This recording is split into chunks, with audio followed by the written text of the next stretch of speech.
newsflash, AI requires so much electricity. So much that many big tech companies, the biggest of tech companies, are getting into the energy business. Sam Altman has invested in Exawatt, which specializes in solar power to feed data centers. Microsoft, who's partnered with OpenAI, is looking into nuclear power. And Amazon, who's deeply invested in Anthropic, the makers of Claude, is involved in about 100 renewable energy projects. So remember that in 10 years, when you can only run your washing machine at 2 a.m, the unholiest of unions, CRISPR and generative AI. Okay, so remember the gene editing CRISPR thing? Now it has been married to generative AI.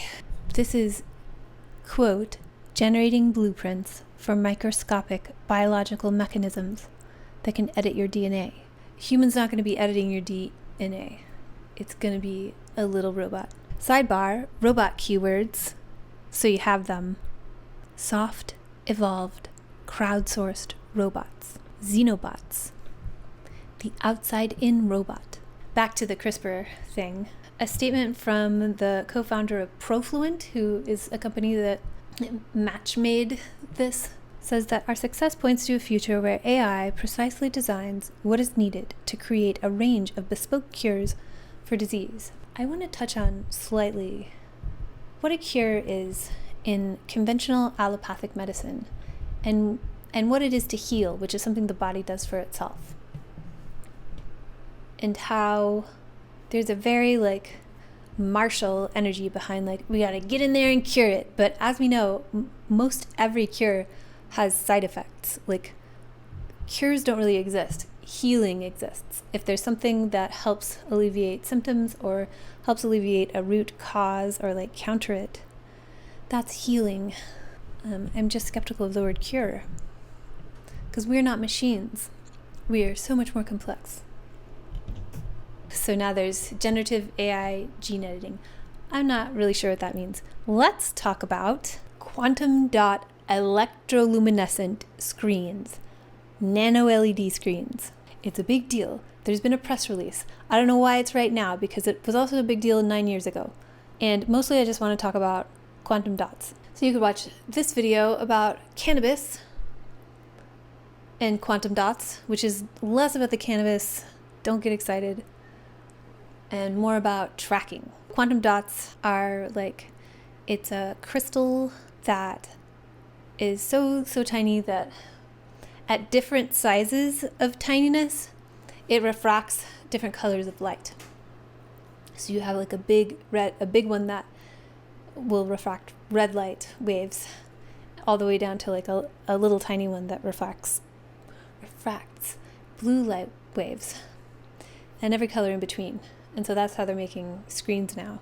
And the 2023 Nobel Prize was awarded to some people who made quantum dots. I don't understand this fully because they've been around a while.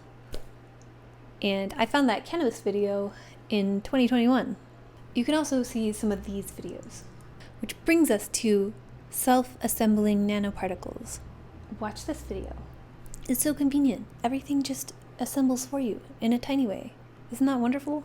Everything in the world that I'm being cynical about, it's gonna happen.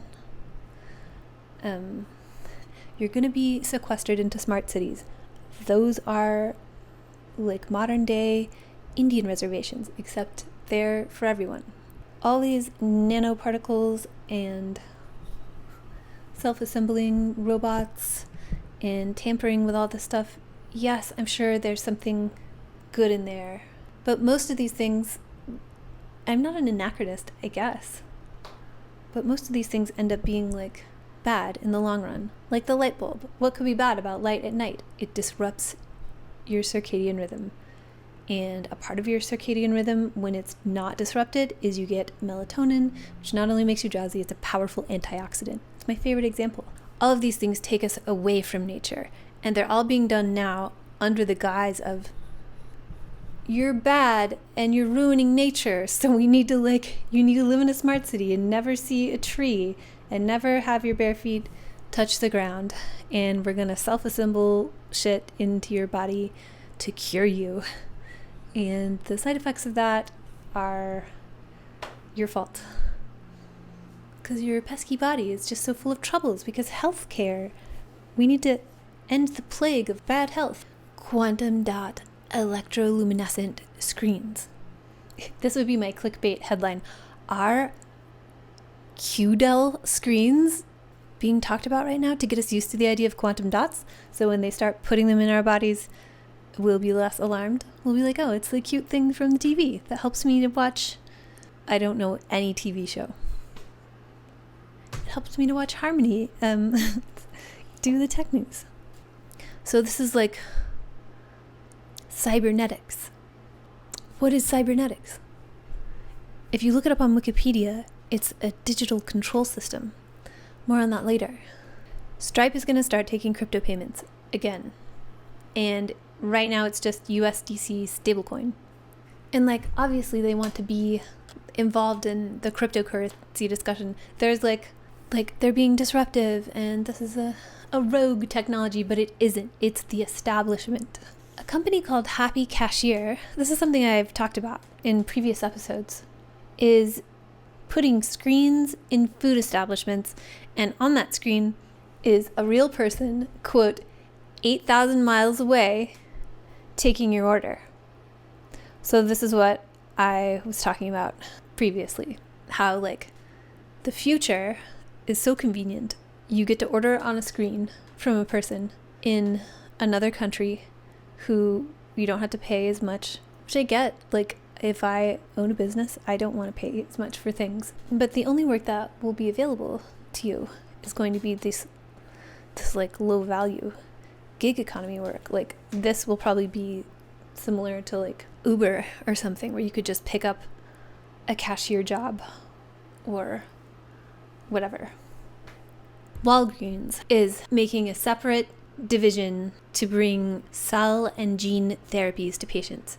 And these are like much more expensive one-time therapies that will cure you, apparently, because we've lost all of our folk healing is now considered snake oil. And there's absolutely no snake oil in the healthcare system. So the first facility it will open is in Pittsburgh, I think, or like one of the main ones, which is like an interesting place for all this to happen. Very like cybernetics, biotech, the helm. 2 other talking points. Specialty pharmacies are trendy. And this is from the CNBC article, but this is their quote. Especially as chronic diseases become more prevalent. Why are chronic diseases becoming more prevalent? Maybe because we're so busy trying to cure things and then we're creating more problems. And because all the blue light is we're not getting the antioxidants and we're eating terribly and we can't see a tree or put our feet on the ground and we're ruining nature. But nature is being ruined and we don't have any choice. I would like to see big health commentary on like why chronic diseases are becoming more prevalent. Is it because of China? NVIDIA is acquiring a company called Run AI. It's a Kubernetes-based workload management and orchestration software provider. So Kubernetes that's a Greek word that means helm. It is like a trashy Latin version of that word is where we get the word governor, and it's where we get the word cybernetics. Kubernetes. It means the helmsman. And that's our entire future. Workload management and orchestration. There's also a thing in Kubernetes that's like desired state management. So you put in, I might be like giving such a rudimentary explanation of what this is.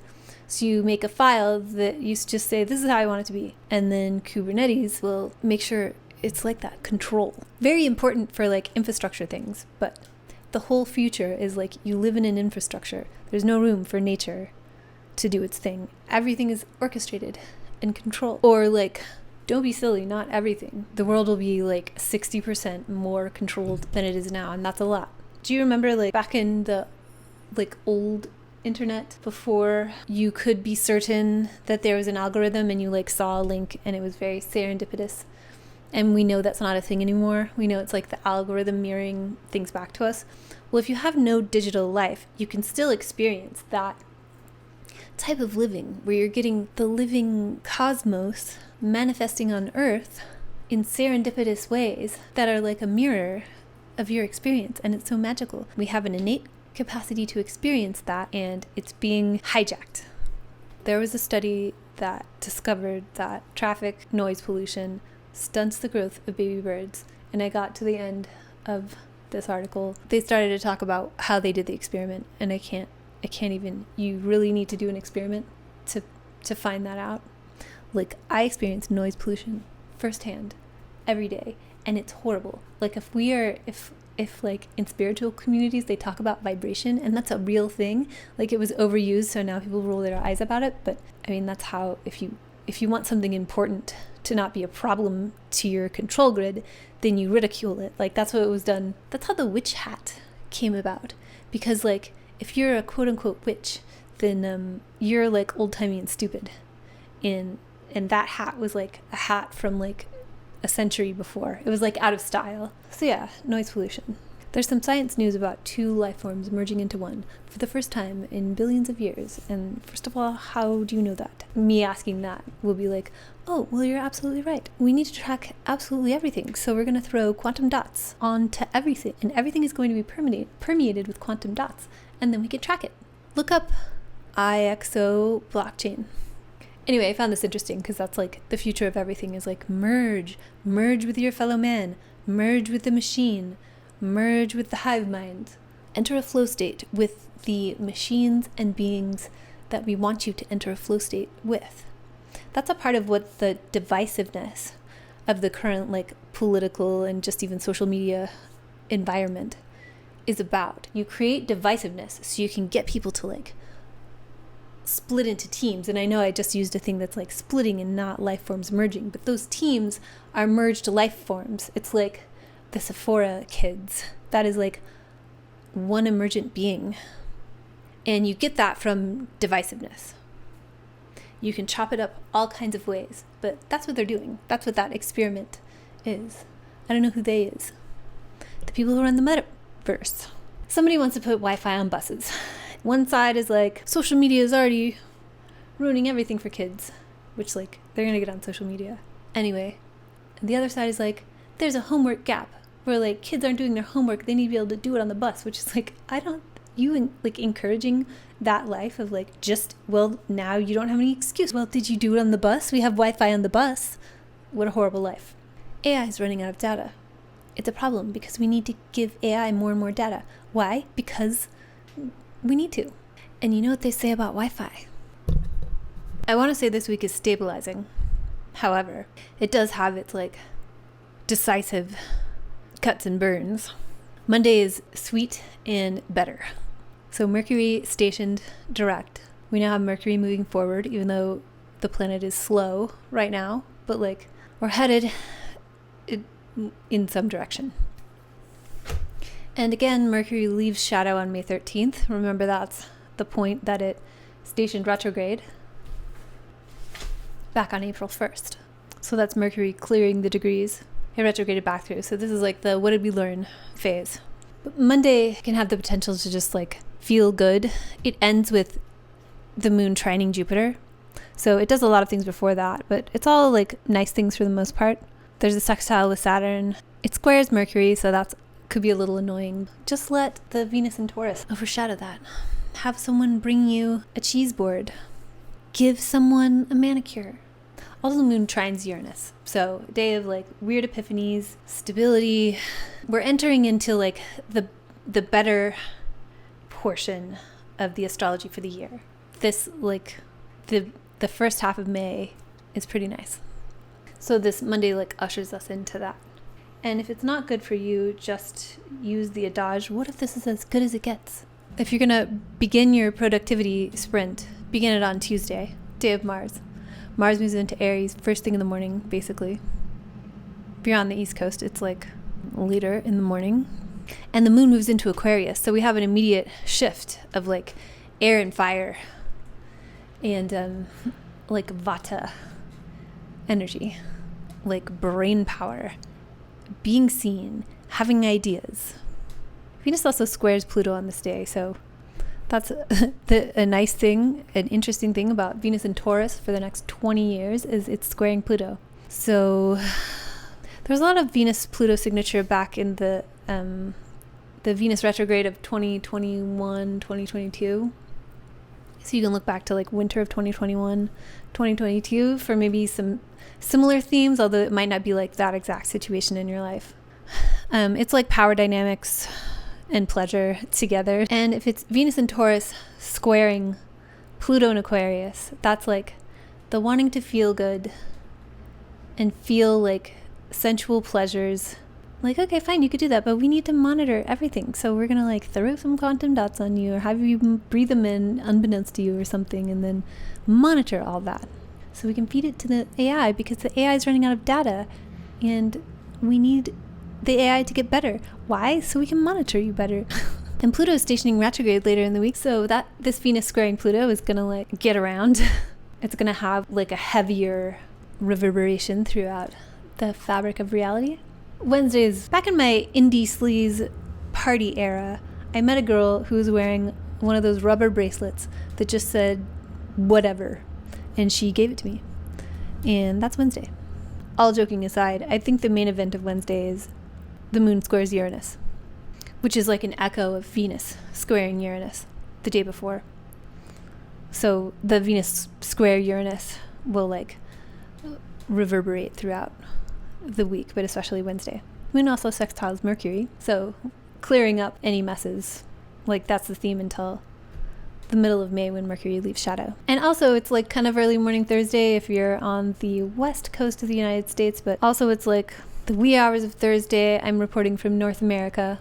The moon squares Jupiter, so the moon has great ideas of how things should be, and Jupiter is just like, I just want to take this and help y'all to feel good. And the moon's like, but I have better ideas. And there's like some stress.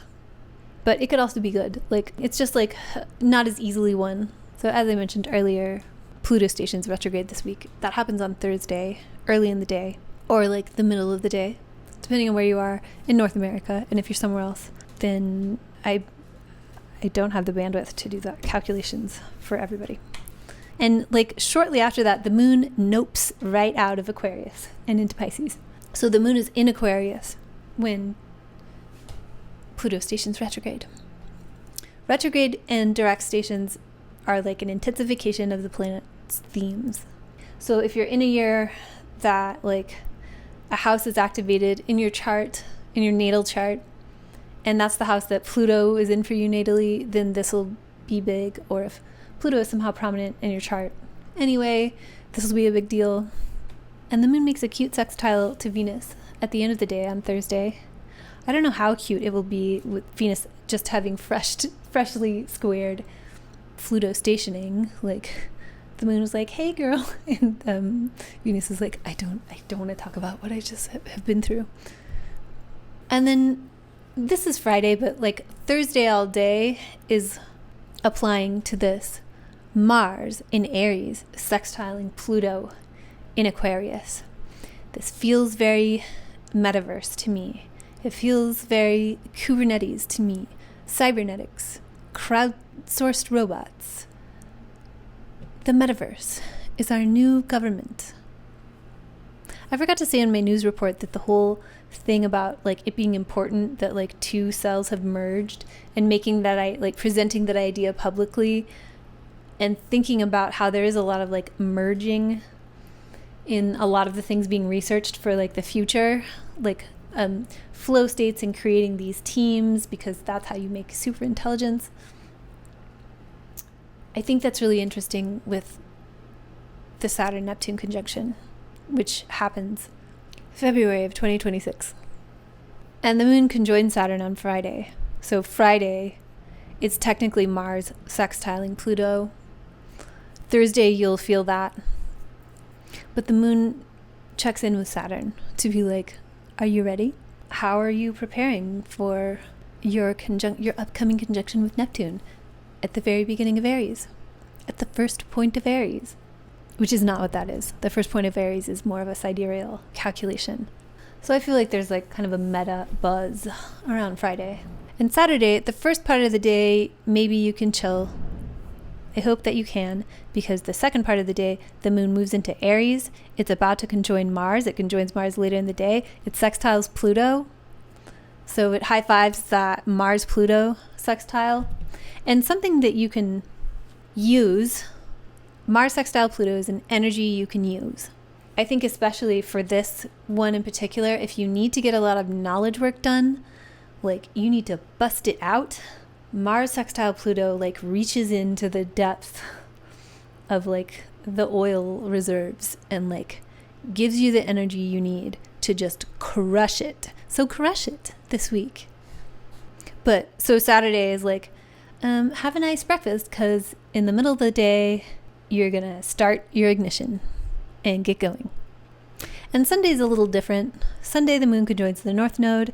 It conjoins Mercury and it conjoins Chiron. So all these like intense little conjunctions, they're about the Mercury retrograde that was April 1st through April 25th.